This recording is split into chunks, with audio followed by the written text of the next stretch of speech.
1. When was the last time you had a few days off? If I remember rightly, it was just a few weeks ago when I had a short break after completing a major project milestone. I was feeling completely drained from a relentless work schedule, so those days off were highly therapeutic and gave me the perfect opportunity to recharge my batteries. 2. What do you usually do when you have days off? Most of the time, I use my days off to completely unplug from technology and indulge in self-care. I usually start my morning with a peaceful, solitary walk to clear my head, and then spend the rest of the day reading a physical book or listening to some relaxing music in my personal sanctuary at home. 3. Do you usually spend your days off with your parents or with your friends? It really depends on my mood and mental state. If I feel the need to socialize, I'll gather with my close friends on Sunday mornings to play badminton or grab a coffee.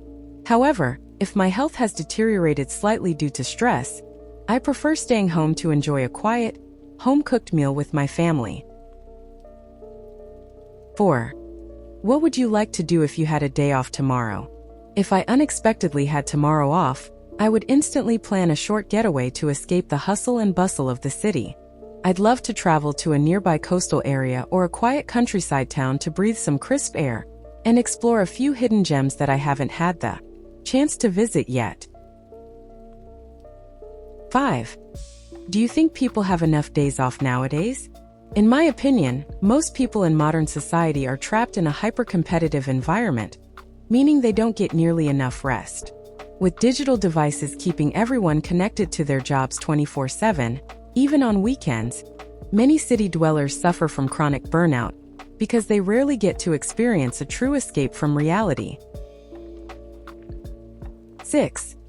Is it important to have a balance between work and days off? Absolutely. Maintaining a well-rounded balance is paramount for both our physical and mental health. Without regular days off, a person's focus and efficiency at work will eventually decline. Taking breaks is not a waste of time. Rather, it sharpens our mental agility and makes us much more productive in the long run. 7. What is your favorite day of the week to have off? I would definitely say Sunday. There is a specific, tranquil atmosphere about Sundays because almost everyone else is resting as well, so you don't feel the sudden urge to check work messages. It's the ultimate day to slow down, slow cook a nice meal, and fully unwind. 8. Do you prefer having one long vacation or several short breaks throughout the year? I lean much more towards having multiple short breaks spread across the year. A long vacation is great, but after returning, you are instantly hit with a mountain of piled-up tasks. Having a few days off every couple of months acts as a continuous safety valve that prevents my stress levels from reaching a point where my health starts to deteriorate. 9. Do you ever feel guilty when you take a day off? To be honest, I used to feel that way when I was facing a severe time crunch with my studies or projects. However, after learning more about psychological mental well-being, I realized that rest is a biological necessity. Now I embrace my days off completely without any guilt, knowing it's essential to keep my mind sharp.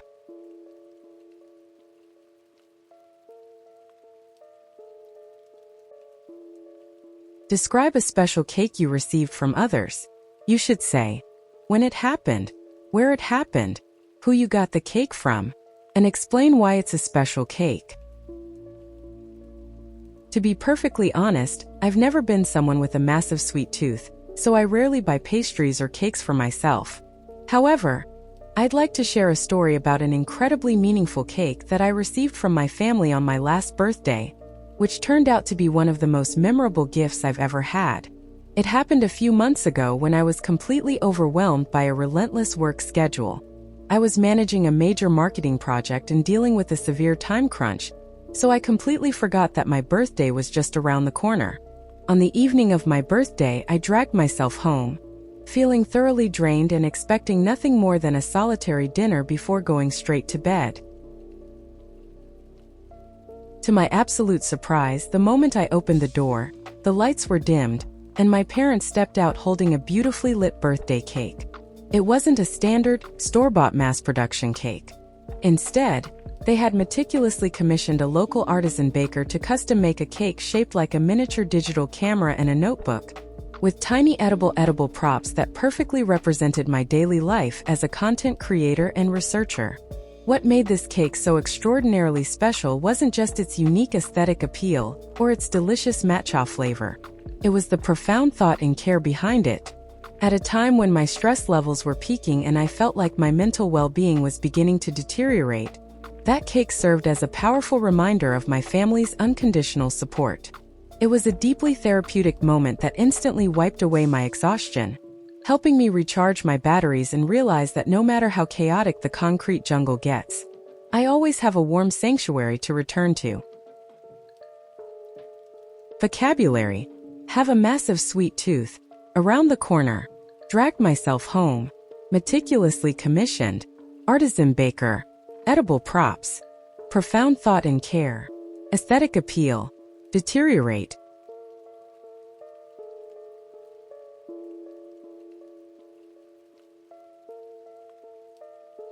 One.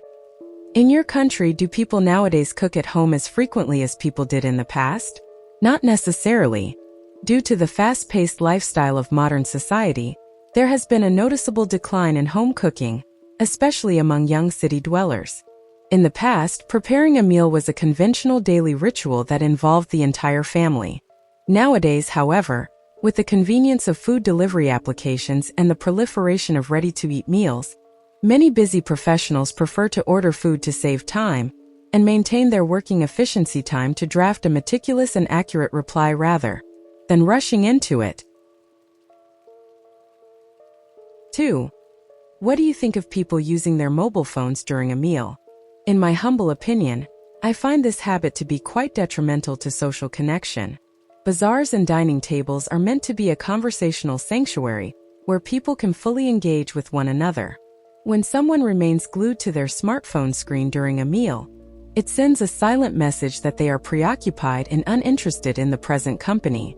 It severely disrupts the warm atmosphere and shows a lack of respect for the people sitting right in front of them. 3. What are the differences between special food in Vietnam and other countries? I believe the primary distinction lies in the balance of flavors and the heavy reliance on fresh ingredients. While special dishes in Western cultures often rely on rich dairy, butter, or complex baking techniques, Vietnamese ceremonial food is characterized by its harmony of contrasting textures and fresh herbs. Our special dishes usually achieve a delicate balance of sweet, sour, salty, and spicy elements, resulting in a very vibrant and refreshing culinary experience. 4. Is there any food in your country that is eaten at special times or on special occasions? Undeniably, the most iconic example is bánh tráng, or square sticky rice cake, which is exclusively prepared during the Lunar New Year festival. It is a highly traditional dish filled with mung beans and pork, wrapped meticulously in banana leaves. Eating bánh tráng is not just about nutrition. It is a profound cultural milestone that symbolizes family reunion and expresses gratitude to our ancestors for a peaceful year. 5. Why are some people willing to spend a lot of money on meals on special days? I think it's because people view these expensive meals as an investment in emotional experiences rather than just buying food. Special occasions like anniversaries or family reunions are rare, so individuals want to celebrate them in a way that feels out of the ordinary. Splurging on a high-end restaurant offers top-tier service, a unique aesthetic appeal, and an escape from reality, allowing them to create long-lasting memories with their loved ones. 6. Do you think it's good to communicate when eating with your family? Absolutely. I believe it is paramount for maintaining family bonds. Having a conversation over a shared meal acts as a well-rounded platform where family members can share their daily achievements, vent about their problems, and offer emotional support. This interactive ritual drastically improves everyone's emotional connection and serves as a powerful shield against the isolating nature of our modern, hyper-competitive world.